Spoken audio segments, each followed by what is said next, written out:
무더위가 계속되고는 있지만 그래도 7월과는 사뭇 다른 듯합니다.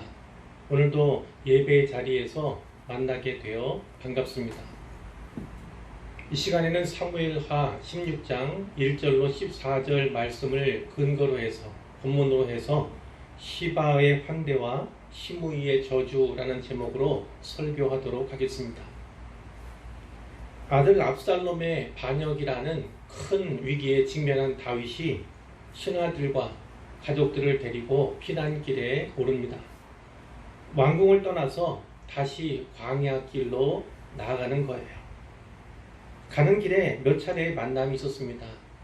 앞 시간에 우리가 그 만남에 대해서 살펴본 적이 있는데요. 첫 번째는 이때와의 만남이 있었습니다.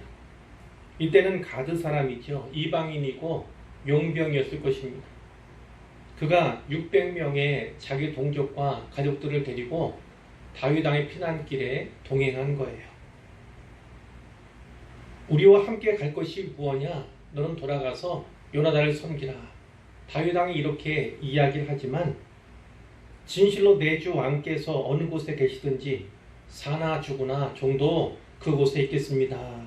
이렇게 마치 시어머니인 나오미를 붙쫓았던 며느리 룻과 같이 그렇게 다윗에게 충성을 맹세합니다. 두 번째로는 사독과 아비아달 이 두 사람과의 만남이 있었어요. 두 사람은 다 대제사장들입니다.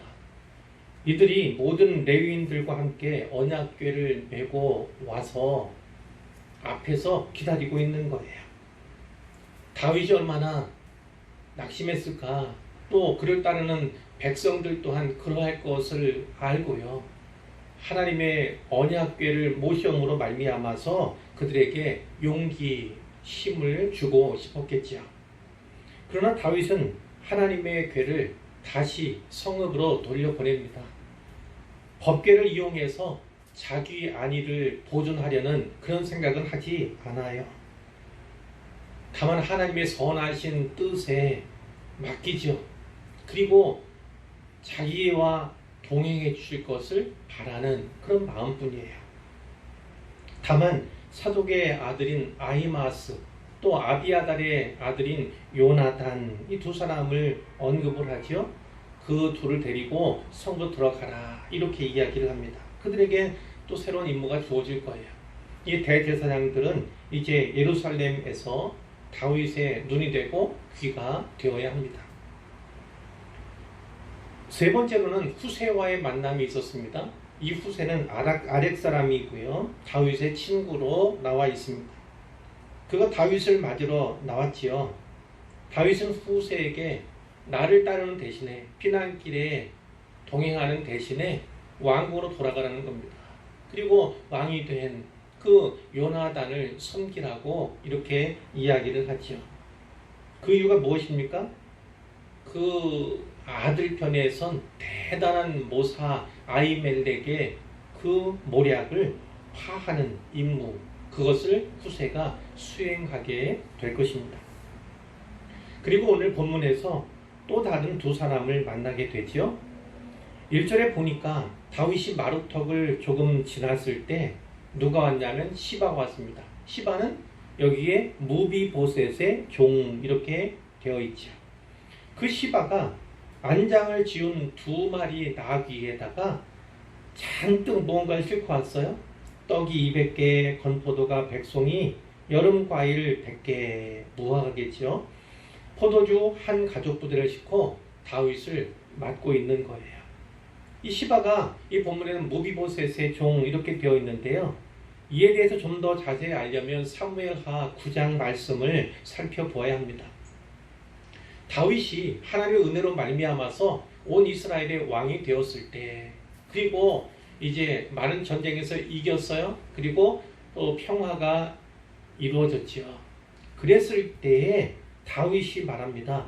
사울의 집에 아직도 남은 자들이 있느냐? 내가 요나단으로 말미암아 그 사람에게 은총을 베풀리라. 다윗과 요나단은요, 둘도 없는 친구였어요. 사랑하는 친구였죠. 이 요나단은 직전 왕인 사울 왕의 아들이잖아요. 그리고 이 사울의 뒤를 이어서 왕이 될 후계자였다 이렇게 볼 수 있는데 그와 대단한 우정을 나누지 않습니까? 근데 요나단이 그 왕위를 다윗에게 넘겨주려 했어요. 하나님께서 다윗을 왕으로 삼으신 것으로 믿고 그렇게 알고 자기가 아니라 다윗을 높였잖아요. 자, 그 요나단과 약조를 했는데 그 약조를 기억한 것입니다. 어렵고 힘겨울 때 자기를 도와준 사람이라 할지라도 지극히 자기를 보호해준 사람이라 할지라도 상황이 역전되어서 자기가 아주 높아졌어요. 왕과 같은 자리에 올랐어요. 그러면 잊기십시오. 그러나 다윗은 왕이 돼서도 또 왕으로서 이제 평화를 누리는 그런 지경 가운데 있어도 요나단과의 언약을 잊지 않았다는 것이 아주 중요한 사실이죠. 그 요나단과의 언약을 기억해서 요나단이 베풀어준 사랑을 기억해서 남은 누군가에게든 은총을 베풀고자 하는 거예요. 근데 그때 이 사울의 집에 사울의 가문에 종 한 사람이 있었습니다. 그 이름은 시바 같은 사람이에요. 자, 그를 불렀는데 그가 보고를 하죠. 요나단의 아들 하나가 있는데 다리를 접니다. 이렇게 이야기를 합니다. 자, 사울의 손자이고 또 요나단의 아들인 무비보셋이 다윗 왕 앞에 불려왔어요. 다윗 앞에서 얼마나 무섭고 두렵고 떨었겠습니까? 그것을 안 다윗이 이렇게 얘기해요. 무서워하지 말라. 내가 반드시 네 아버지 요나단으로 말미암아 네게 은총을 베풀리라. 내가 네 할아버지 사울의 모든 밭을 다 네게 도로 주겠다는 거예요. 뿐만 아니라 너는 항상 내 상에서 떡을 먹을지니라. 자, 어떤 건지 아시죠? 할아버지 사울의 재산을 돌려주겠다는 것입니다.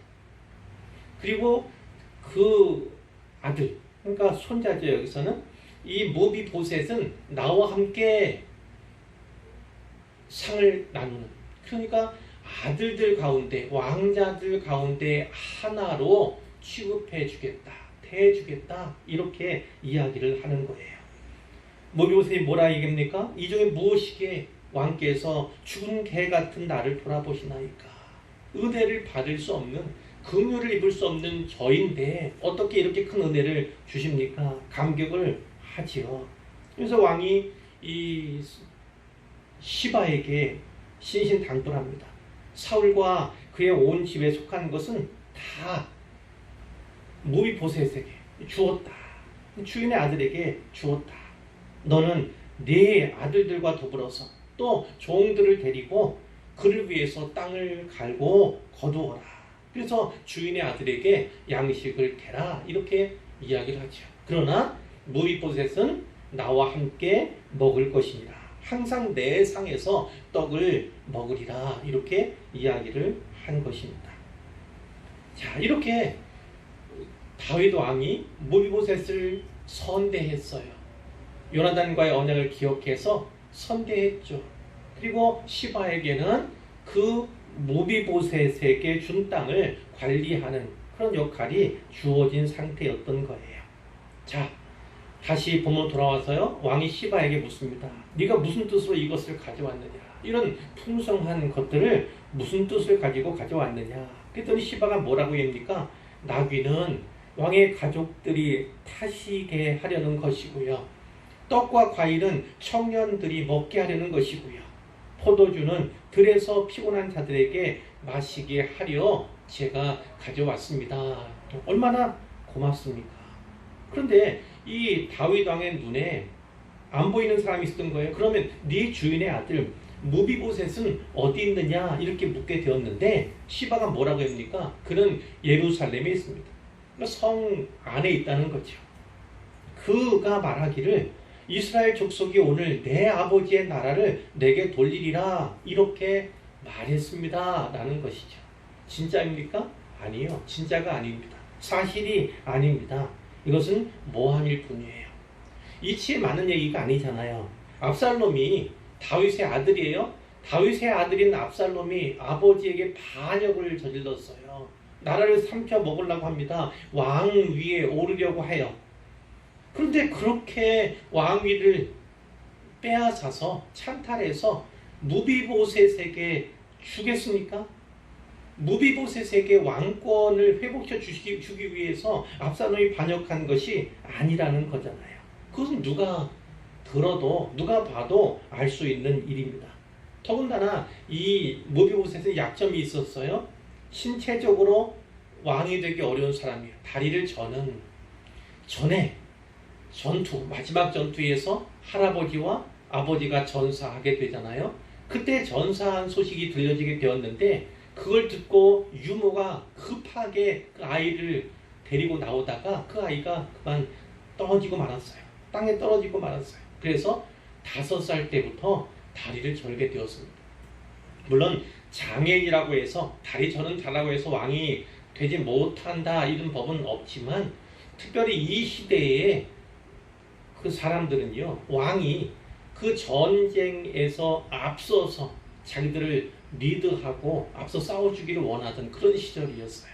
그러니까 다리를 저는 자로서는 이 왕의 자격이 못 된다, 어렵다 이렇게 말씀을 드리는 것이지요.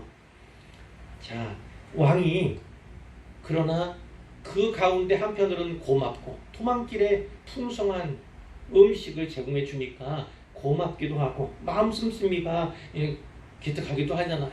그리고 반면에 무비보셋에 대해서는 그냥 이 사람의 말을, 시바의 말을 그대로 듣고요, 좀 좋지 않은 생각을, 내가 은혜를 베풀었더니 그 은혜를 악으로 갚는구나 이렇게 받아들이게 되었던 것이지요. 왕이 시바에게 말합니다. 무비보셋에게 있는 것이 다 내 것이다 이렇게 이야기를 하는 것이죠. 자, 5절 이하에 보면요, 두 번째 사람이 나옵니다. 그 이름은 시므이의 시므이. 다윗 왕이 바후림의 이름에, 이 바후림이라는 곳은요, 감람산에서 여리고로 내려가는 그 길목에 위치한 그런 마을이에요. 거기에 이르렀을 때 사울의 친족 가운데 한 사람이 나옵니다. 그러니까 베냐민 지파 사람이구나 라는 것을 알 수 있고, 그는 게라의 아들이며 이름이 시므이였습니다. 그가 계속해서 다윗 왕을 저주하는 거예요. 뿐만 아니라 다윗 왕과 그 신하들을 향해서 돌을 던지는 거죠. 저주하면서 돌을 계속해서 던지는 거예요. 어떤 저주를 하고 있는가를 7절과 8절에서 보여주고 있는데 뭐라고 얘기합니까? 피를 흘린 자여, 사악한 자여, 가거라.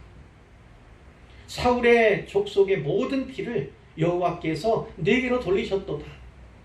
그를 이어서 네가 왕이 되었으나 여호와께서 나라를 네 아들 압살롬의 손에 넘기셨도다.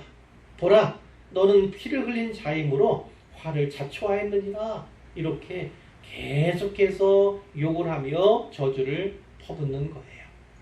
이 시므이의 말을 들어보면요, 그가 어떤 생각을 가진 사람인지가 분명히 드러나잖아요. 여기서 사울의 족속의 모든 피 이렇게 이야기하는 건 사울 왕이나 요나단은 블레셋과의 전투에서 죽었잖아요. 그것과는 무관하지만 그 사울의 아들 가운데 하나인 이스보셋이 북쪽에서 잠시 왕이 된 적이 있지 않았습니까? 그 이스보셋이 죽었어요. 또 누가 있냐면 아브넬 장관이 있었어요. 군대 장관, 군사령관인 아브넬도 북쪽 사람이었잖아요. 이스보셋의 군사령관인데 그 아브넬도 죽었어요. 근데 이 이스보셋 왕과 아브넬 군사령관의 죽음에 다윗이 연관되었다, 관련이 있다, 이렇게 생각하고 있는 것을 우리가 볼 수가 있는 거예요. 어쩌면 이 베냐민 지파를 비롯해서 북쪽에 그 근거를 두고 있는, 뿌리를 두고 있는 사람들이 이런 생각을 하고 있는 자들이 있었음을, 또 한둘이 아니었을 것임을 우리가 짐작할 수 있는 그런 부분이죠. 사실 이스보셋의 죽음에는 다윗이 전혀 무관합니다.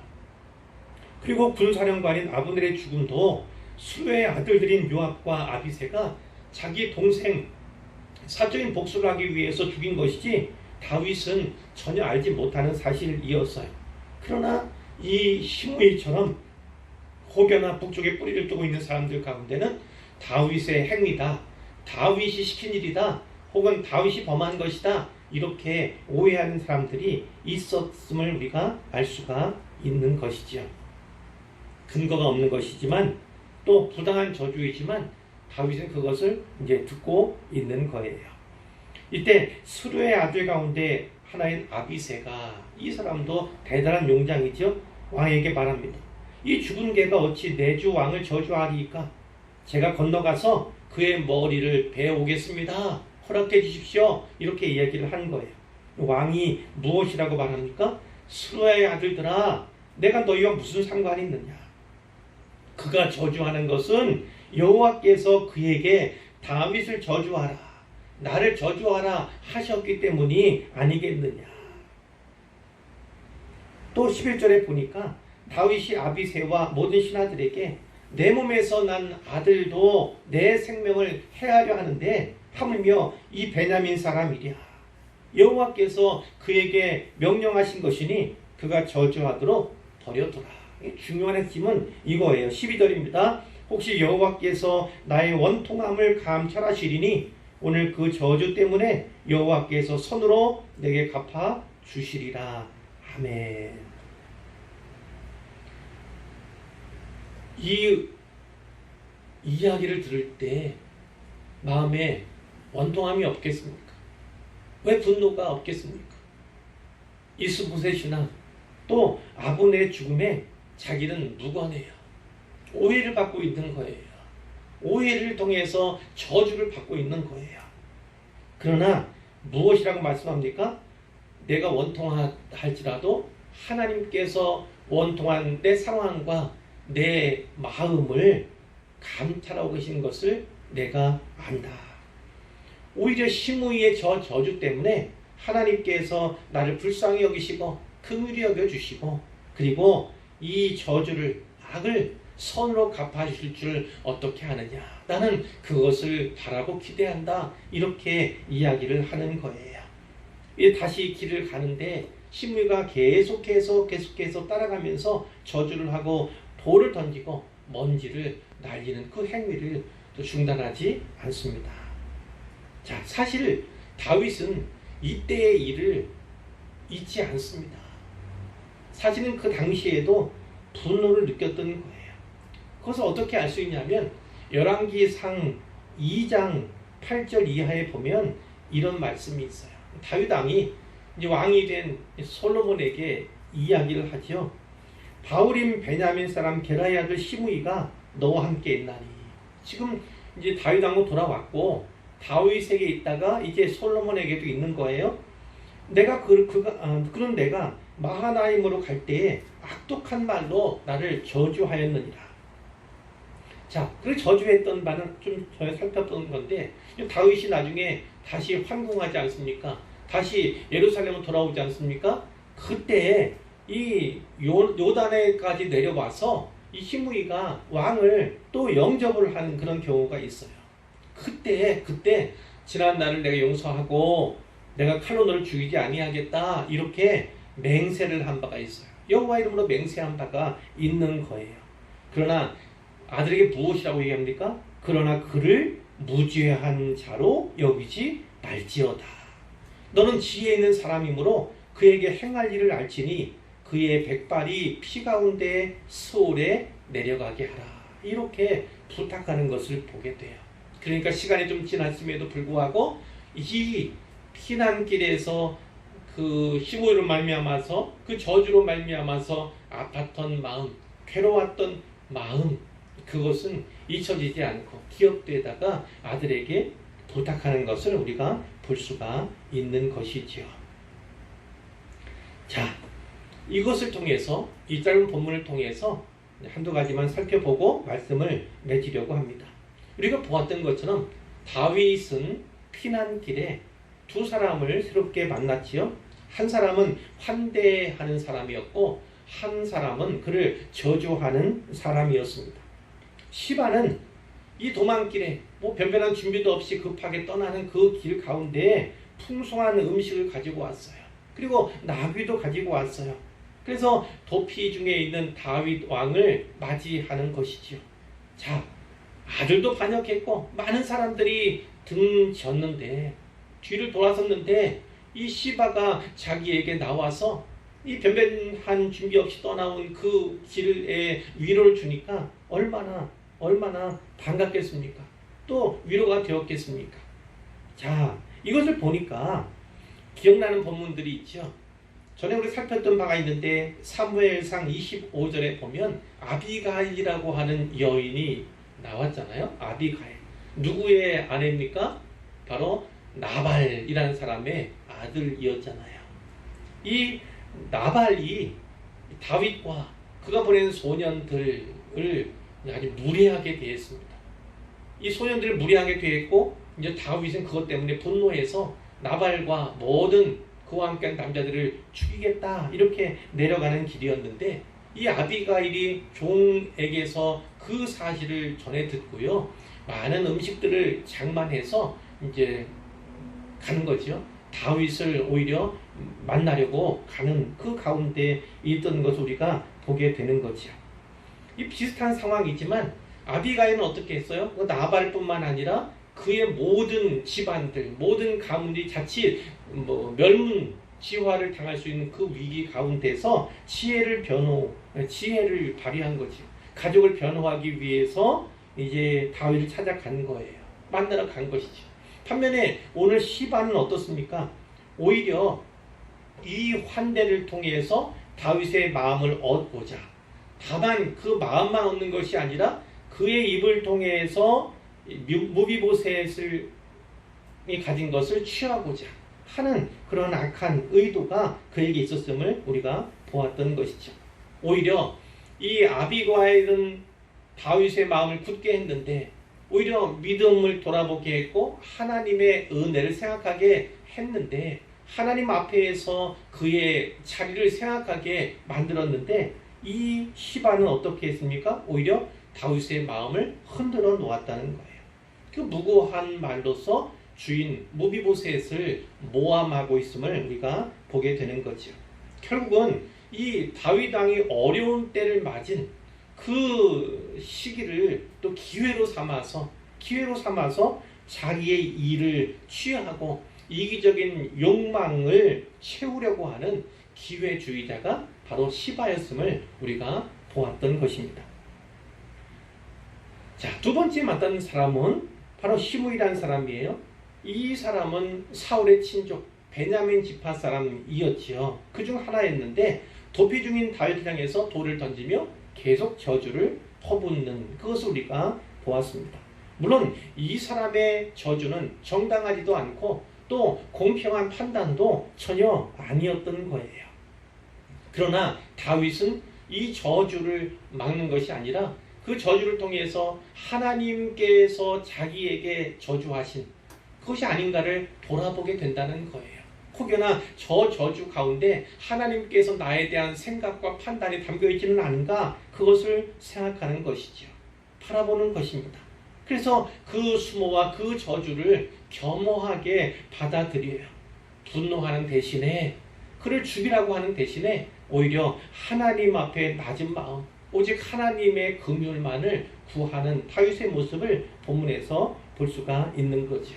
여러분 사람과 똑같습니다. 선대를 원하고 환대를 원하지 누구나 나를 저주하는 그것을 원하는 사람은 아무도 없어요. 그러나 오늘 본문을 보면요. 누군가 나를 환대하는 그것을 통해서 내가 그의 악한 의도에 동조할 수 있고 그래서 그릇된 평가를 거쳐 그릇된 판단, 그릇된 결정에 나아갈 수 있음을 우리가 보아야 하는 것입니다.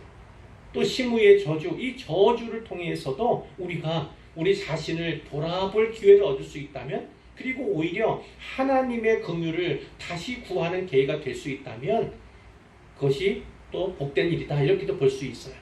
사람이 나를 어떻게 대우하고 어떻게 판단하는가 그것에 너무 집착하지 않았으면 좋겠어요. 환대나 선대하는 것 물론 고마운 일이지만 또 그렇다고 해서 마음을 빼앗길 것도 아니고 또 저주한다는 것 통해서 또 마음이 흔들릴 그런 것도 아니라고 봅니다. 오직 모든 평가, 모든 평판은 하나님 여호와께 있음을 우리가 기억해야 할 것 같고요. 사람이 나를 어떻게 생각하고 어떻게 판단할까 이것에 집중하기보다는 하나님께서 나를 어떻게 생각하실까? 어떻게 나를 통찰하실까? 이것에 집중하는 우리가 되었으면 좋겠습니다. 이 한 주간의 삶도 그리고 이 한 달의 삶도 또 모든 삶 속에서 이런 판단 기준을 갖고 생활한다면 하나님께 더욱더 가까이 나아갈 수 있지 않을까 이렇게 생각을 합니다. 더욱더 하나님께 가까이 나아가는 여러분들 되시기를 주님의 이름으로 축복합니다.